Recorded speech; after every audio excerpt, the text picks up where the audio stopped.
Hoy vamos a ver formas prácticas de subir a la cruz cada día. Este tema es vital para llegar a ser parte del grupo de las vírgenes prudentes que estaban listas para la llegada del novio. La parábola de las 10 vírgenes que está en Mateo 25, versículos 1 al 13. No la vamos a mirar hoy. Recuerden que allí el grupo de las vírgenes se divide en dos. Todas tienen la lámpara, que es la palabra, pero no todas tienen el aceite, que es la unión, la comunión, la guía del Espíritu Santo, que ilumina esa palabra y la hace viva en la vida de cada una de estas vírgenes prudentes. Las otras, las que habían descuidado la relación con el Espíritu Santo, que estaban bajas de aceite, fueron llamadas vírgenes necias. ¿Por qué necias? Porque tenían todo al alcance de la mano, sin embargo, no se despertaron y no tomaron lo que les correspondía. Subir a la cruz diariamente significa seguir el ejemplo de Cristo, el ejemplo de sacrificio y de entrega, donde tenemos que morir a nuestro yo, viviendo para Dios. Lo dice Jesús en Lucas 9:23. Si alguno quiere venir en pos de mí, niéguese a sí mismo, tome su cruz cada día y sígame. La cruz diariamente, para subir a ella, no se trata de un acto de castigo, sino más bien, entendiéndolo en el Espíritu, es un acto de libertad. Pablo lo dice en Gálatas 2:20. Con Cristo estoy juntamente crucificado. Perfecto. Ahí está descrita la parte desagradable, pero a continuación dice, ya no vivo yo, mas vive Cristo en mí. Cristo, su vida, su gracia, su poder, su divinidad, vive en mí cuando yo estoy juntamente crucificado con Él. De eso se trata. Entonces, retomando un poquito lo que dijimos ayer, para complementar, compaginar los dos temas, el Señor nos dio la gracia como su porción del pacto, es decir,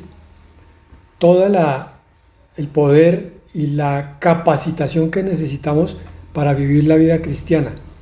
Nuestra parte en el pacto es subir a la cruz, que es igual a morir a la carne. Entendamos un poquito lo que es el pacto, nuevo pacto, el pacto en Cristo. Dios es el iniciador del pacto.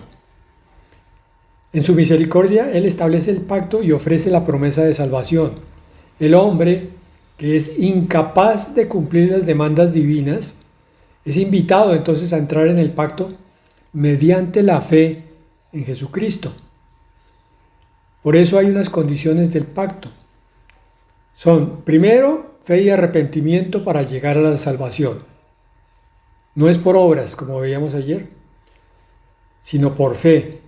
Se requiere la fe personal y el arrepentimiento como respuesta a esa gracia de Dios. Pero esa fe y ese arrepentimiento son también dones de Dios, no son logros humanos. Es decir, no es porque yo tenga mucha fe, porque tenga un arrepentimiento excelente, sino que Dios me conduce a esos dos aspectos para lograr la salvación, porque toda la salvación es obra de Dios. ¿Y cómo respondo yo entonces? Con una obediencia renovada. Es una condición del pacto de la gracia. Como fruto de la fe, el creyente entonces se consagra a Dios y busca obedecerle. Quiere obedecerle, porque eso viene del Espíritu, no es del propósito humano. Aunque esta obediencia no es la base de la aceptación, sino es más bien la evidencia de que el creyente ha sido salvado por Cristo. ¿Me explico? Como es verdaderamente salvo, entonces es verdaderamente obediente. Bueno, consideremos un poquito esto antes de empezar. Subir a la cruz cada día es una invitación a vivir el amor cristiano en plenitud. Quizás hasta el momento habíamos considerado subir a la cruz como un acto de sacrificio, un poco doloroso y muy difícil. Pero el camino cristiano es una invitación permanente a seguir los pasos de Jesús. Y Él nos enseñó que el verdadero amor se entrega por completo. Él subió a la cruz por amor a nosotros. Nosotros entonces tenemos que aprender a subir a nuestra cruz por amor a Él.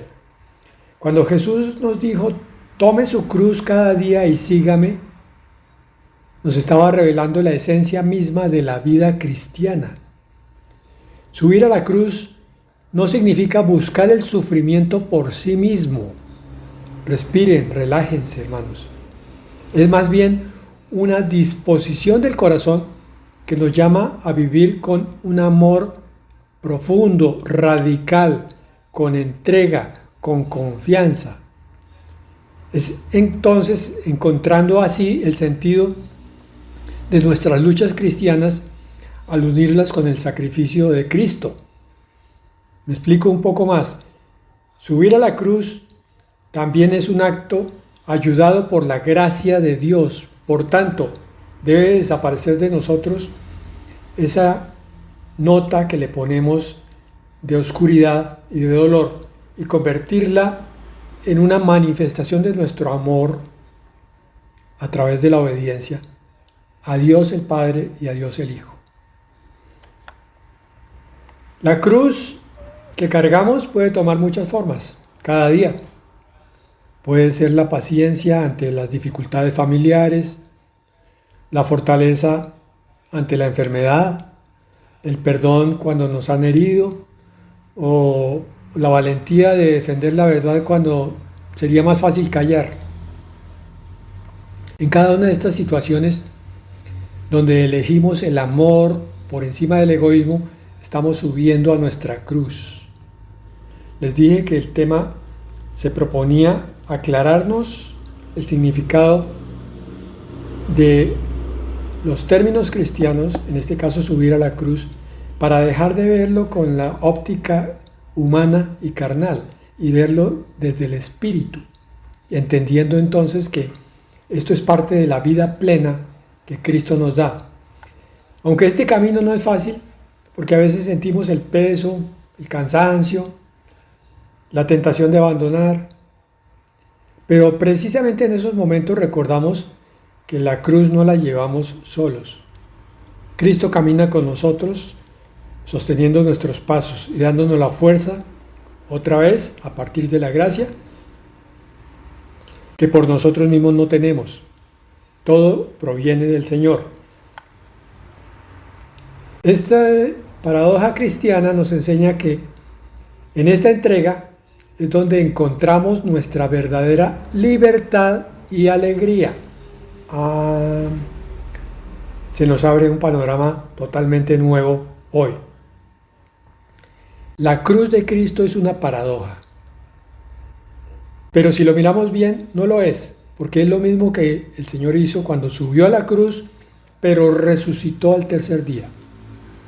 Cada vez que nosotros escojamos en estas situaciones que nombramos atrás, subir a la cruz, negarnos a nosotros mismos, negar la satisfacción del egoísmo y permitir la manifestación del amor, vamos a descubrir una nueva resurrección dentro de nosotros mismos, en nuestro espíritu y en muchas cosas que antes estaban muertas porque ahora han visto la luz de la vida. Al morir a nuestro egoísmo, renacemos a una vida más plena. En realidad, subir a la cruz es dejar atrás el egoísmo. Al cargar nuestra cruz con amor, descubrimos una fortaleza interior que solo viene de Dios. Todo en la vida cristiana es igual a esto que estamos diciendo. Algo que parece duro, difícil, complicado, algo que parece un sacrificio sangriento, en realidad es una puerta que nos abre a una realidad abundantísima, subiendo en el Espíritu. Aprendamos a ver las cosas del Señor así. Cada nuevo secreto revelado es un escalón más arriba de donde estábamos. Entonces, que cada desafío sea una oportunidad para crecer en semejanza a nuestro Señor Jesucristo, que nos amó primero y nos mostró el camino de la cruz. Vamos a ver 8 prácticas bíblicas para subir a la cruz diariamente. Pero recuerda siempre que todo esto lo podemos hacer bajo el poder de la gracia. Primero, negarse a uno mismo. Es renunciar a tu voluntad propia. Lo dice Lucas 22:42. No se haga mi voluntad sino la tuya. Consideremos esto por un momento. El Señor Jesucristo, que todo lo podía ver, que todo lo entendía, que estaba lleno de sabiduría y al mismo tiempo lleno de poder, al enunciar esto, en la noche antes de morir, nos está transmitiendo una realidad espiritual inconcebible. Y es que hacer la voluntad de Dios es la puerta a la libertad espiritual. Hacer la voluntad de Dios es un tesoro que está por descubrir. Por eso el diablo se empecina en lavar el cerebro de las gentes del mundo para que, más bien al contrario, cada día busquen hacer su propia voluntad, su propio capricho, su propio apetito. Y por eso los llena de tantos atractivos, tantos anzuelos, tantas trampas para que caigan en un estado de mayor y mayor egoísmo, que es el ejercicio máximo de la propia voluntad y por tanto el olvido de la voluntad de Dios. Y como el diablo sabe cuán poderoso es el hecho de que alguien empiece a ser obediente a la voluntad de Dios, cuánto poder empieza a recibir, cuánta comprensión y discernimiento, entonces el diablo trata de poner el subir a la cruz como algo muy ominoso, muy oscuro, muy pesado, muy doloroso y muy incómodo.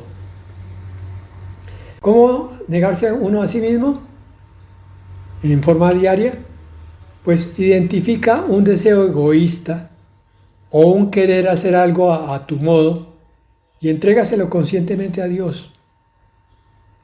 Y reflexionamos con esta palabra: con Cristo estoy juntamente crucificado y ya no vivo yo, mas vive Cristo en mí, la vida de Cristo en mí. Ese es un tesoro que está por descubrir. Primero, negarse uno a sí mismo. Segundo, cultivar la humildad. Una forma de subir a la cruz. Sirve a los demás. Mateo 20:26 dice: el que quiera hacerse grande entre vosotros, sea vuestro servidor. La práctica diaria de esto es buscar oportunidades para servir sin buscar reconocimiento. Y reflexionamos sobre eso con la palabra que está en Filipenses 2:5-8. Haya pues en vosotros este sentir que hubo también en Cristo Jesús. Más adelante dice: se humilló a sí mismo, haciéndose obediente hasta la muerte y muerte de cruz. ¿Qué es esto? El Señor vino a servirnos para que pudiéramos entrar en la vida espiritual. Él nos sirvió con su propia vida, con su sangre, con su sacrificio, y por eso se humilló, haciéndose obediente. Este es otro secreto también muy grande de la vida espiritual. Cuando tú bendices a alguien, de cualquier manera que sea, sirviéndolo, esa bendición se devuelve hacia ti. Y entonces tu corazón se llena de júbilo, de gozo, de satisfacción y empiezas a recibir más bendiciones. O sea, tú bendices, pero te bendicen. Son secretos, insisto, perdónenme que lo repita, que Satanás se empeña en tapar con pensamientos mundanos y egoístas. Llevamos entonces, primero, negarse a uno mismo; segundo, cultivar la humildad; tercero, perdonar a quienes te ofenden, una forma de subir a la cruz. Esta sí es muy clara, porque esta cuesta mucho. Perdona como Cristo. Él dice en Lucas 23:34, Padre, perdónalos porque no saben lo que hacen. Aquí el Señor estaba a punto de morir después de semejante agonía tan larga. Y dice, mirándolos a los que están a sus pies abajo en la cruz, perdónalos. Y esta es una enseñanza para nosotros. No se trata de sentirnos bien para ministrar el perdón a los demás. No se trata de que cuando yo esté en paz y gozoso y haya olvidado la ofensa, entonces pueda perdonar. Se trata de que perdone cuando estoy en la cruz, cuando me está doliendo más, cuando estoy traspasado por las heridas que me infligieron. En ese momento es que el perdón es más legítimo. No que no se pueda perdonar en otros tiempos, claro que sí, pero el mayor perdón es cuando estoy en la cruz. Perdónalos porque no saben lo que hacen. ¿Y cuántas veces? 70 veces 7. Porque tu carne vuelve a recordarte la ofensa una y varias veces, y entonces una y varias veces tienes que volver a perdonar. El perdón no depende de si el otro te pidió disculpas o no te pidió, si se mostró arrepentido o no. Depende única y exclusivamente de tu decisión de entender esta palabra, que Cristo perdonó todas las ofensas que le hicieron y nos pidió que hiciéramos lo mismo. Entonces, por obediencia entendida, sabiendo que aquí viene también bendición sobre mi vida, cuando yo perdono, soy liberado de la cárcel del resentimiento, del odio, de la ira, de la amargura, y mis puertas entonces se abren a más gracia de Dios. Estoy repasando los que ya hemos visto. Prácticas bíblicas para subir a la cruz. Primero, negarse uno mismo. Segundo, cultivar la humildad. Tercero, perdonar a quienes te ofenden. Cuarto, aceptar el sufrimiento con propósito. No es para flagelarte. No es para mostrarte sufriente delante de la humanidad y delante de Dios, sino que es para que encuentres significado en las pruebas. Santiago 1:2 dice, tened por sumo gozo cuando os halléis en diversas pruebas. Entonces sí es bíblico. Tengan gozo en las pruebas, está diciendo Santiago 1:2. Gócense en las pruebas. Obviamente que eso no es posible si yo estoy en la carne y estoy sintiendo el dolor físico sin pensar para nada en las cosas celestiales. Si lo que me está llenando es amargura y dolor, no puedo encontrar ningún gozo, ningún disfrute en la prueba. Eso se logra cuando el Espíritu Santo controla mi vida y produce el gozo en mi espíritu. Entonces yo puedo mirar la prueba como la ve Dios, como una oportunidad para más bendición. ¿Que dónde dice eso? Pues nuestro versículo favorito, Romanos 8:28. Todo obra para bien, todo obra para bendición en aquellos que aman a Dios. Cualquier cosa que te ocurra trae una bendición oculta si realmente tú eres hijo de Dios. La práctica diaria, cuando enfrentes dificultades, pregúntate, ¿qué quiere enseñarme Dios a través de esto? Pero pregúntalo con el corazón, no con la mente, como repitiendo, ¿qué quieres, Señor, enseñarme a través de esta prueba, de este dolor, de esta pérdida, de esta enfermedad? Y la reflexión para eso. Pues para esto fuisteis llamados. Está en la primera de Pedro 2:21. Porque también Cristo padeció por nosotros, dejándonos ejemplo para que sigáis sus pisadas. La vida cristiana consiste en hacer lo que Cristo hizo, caminar como Él caminó, hablar como Él habló, pensar como Él pensó. Y entonces el sufrimiento tiene un propósito. En la vida de Cristo era el rescate que Él pagó por aquellos que iban a creer en Él. En tu vida habrá infinidad de propósitos. Cada vida nuestra tiene un propósito muy especial en el plan de Dios. Nosotros no fuimos lanzados a este mundo porque sí. A ver qué pasaba con nosotros. Sí, yo los cuido, vamos a ver cómo nos va. No, desde la eternidad, desde antes de que fueras creado, el Señor sabía dónde ibas a nacer, en medio de quiénes, de qué personas, de qué familia, de qué amistades, con qué recursos económicos y con qué problemas de salud. Todas las circunstancias están pensadas desde la eternidad.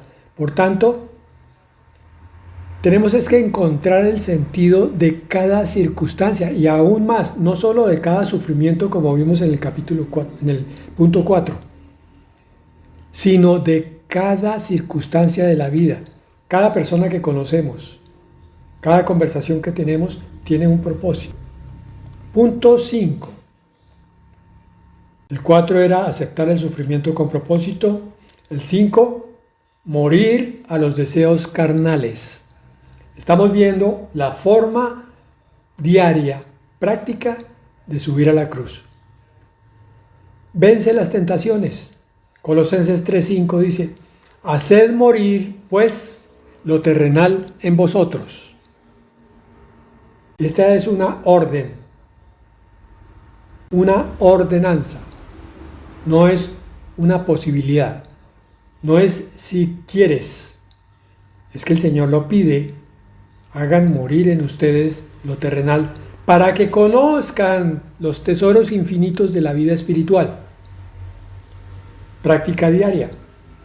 Identifica un área de debilidad y establece límites concretos. ¿Cómo así? Explíqueme, por favor. Muy bien, vamos a usar el ejemplo de José. José se encuentra con la mujer de Potifar y ella intenta seducirlo. ¿Qué hace José? Inmediatamente sale corriendo, aunque tenga que dejar la ropa atrás. Para hacer esto, seguramente José había pensado con anticipación una posibilidad, o la otra es que oyó muy claramente la voz del Espíritu Santo que le decía, huye. Pero me refiero a la posibilidad de que uno tiene cuando medita en los peligros eventuales a los que se enfrenta. Si yo sé que el encuentro con cierta persona me acarrea ciertos peligros, entonces puedo prepararme con cierta anticipación. Sé que tengo una entrevista de trabajo y la que me va a entrevistar es una chica que se las da de seductora. Entonces, desde antes de entrar a ese cuarto, yo me preparo con mi actitud de seriedad, de no ser partícipe del coqueteo y mucho menos de ponerme como presa de seducción. Identifico el área de debilidad porque sé que soy débil, porque sé que puedo caer en la seducción y establezco los límites desde antes de entrar. No puedo ser tan ingenuo como algunos decían, no, es que nosotros podemos ir a evangelizar a un bar. No, hermano, no, ¿cómo se le ocurre? Evangelice al que va a entrar al bar o al que ya ha pasado su borrachera. Pero meterse a un bar es un antro del diablo. Allá no tiene cabida. Y lo más seguro es que de pronto caiga en un problema grave, si no es que de pronto incluso los lleven hasta beber el licor que están ofreciendo allá. Esto de morir a los deseos carnales evidencia mucho la sabiduría de cada uno que ha recibido de parte de Dios y que está poniendo en ejercicio. La reflexión es esta, Romanos 6:6. Sabiendo esto, que nuestro viejo hombre fue crucificado juntamente con él, para que el cuerpo del pecado sea destruido, a fin de que no sirvamos más al pecado. Hay que buscar la estrategia contra cada pecado al que sabemos que somos débiles. Sexto punto, practicar la entrega diaria. Mi entrega. Y eso comienza con la oración de la mañana. Señor, hoy me entrego nuevamente a ti. Yo sé que aquí va a saltar algún especialista en teología y va a decir, pero ¿cómo así? Luego, entonces la entrega hay que renovarla, la entrega que yo hice a Cristo alguna vez. Yo no estoy hablando de esa entrega por la que nos convertimos en hijos de Dios. Estamos hablando del compromiso de cada mañana con el Señor, así como se renueva el compromiso con la esposa para amarla, para respetarla, para honrarla y para ayudarla. Con el Señor yo debo también renovar mi compromiso, porque si no corro el riesgo de entrar en un declive tan suave que no me dé cuenta y empiezo a entrar en tibieza en algún momento. Por eso en la práctica diaria dedica los primeros momentos del día a buscar a tu Señor y a mirarlo como un compromiso para renovarlo. Eso también lo dice la palabra, Romanos 12:1. Dice, os ruego por las misericordias de Dios que presentéis vuestros cuerpos en sacrificio vivo, santo, agradable a Dios, que es vuestro culto racional. Ahí no dice cada 8 días ni cada mes, tampoco dice todos los días, pero es apenas obvio. Mi cuerpo puede ser instrumento de iniquidad si no lo entrego todos los días al Señor. Presentéis vuestros cuerpos en sacrificio vivo, santo y agradable a Dios. Y punto 7. Dije que eran 8. Faltan 2. Punto 7. Compartir el Evangelio a pesar del rechazo. Sé valiente en el testimonio. Romanos 1:16 dice, no me avergüenzo del Evangelio. Entonces cada día hay que buscar una oportunidad para compartir tu fe, aun cuando sea incómodo.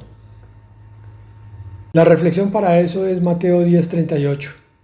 El que no toma su cruz y sigue en pos de mí, no es digno de mí. Hay que hacer muchas cosas aunque no parezcan muy agradables. Es subir a la cruz para andar detrás de Cristo. Y punto 8, el último. Practicar la obediencia costosa, la llamamos aquí. ¿Qué es eso? Obedecer aunque sea difícil. Mateo 7:21. No todo el que me dice Señor, Señor, entrará en el reino de los cielos, sino el que hace la voluntad de mi Padre. El que obedece aunque sea difícil. El que obedece incluso aunque no esté de acuerdo. Porque es la voluntad de Dios, no es la voluntad del hombre. Entonces, como práctica diaria, tú puedes identificar un mandato bíblico que te resulte difícil y lo pones en práctica, a sabiendas de que viene de tu Señor y que tú eres una criatura de Él, un hijo de Dios. Como reflexión, y estando en la condición de hombre, se humilló a sí mismo, haciéndose obediente hasta la muerte y muerte de cruz. El ejemplo del Señor Jesucristo obedeciendo a su Padre Celestial.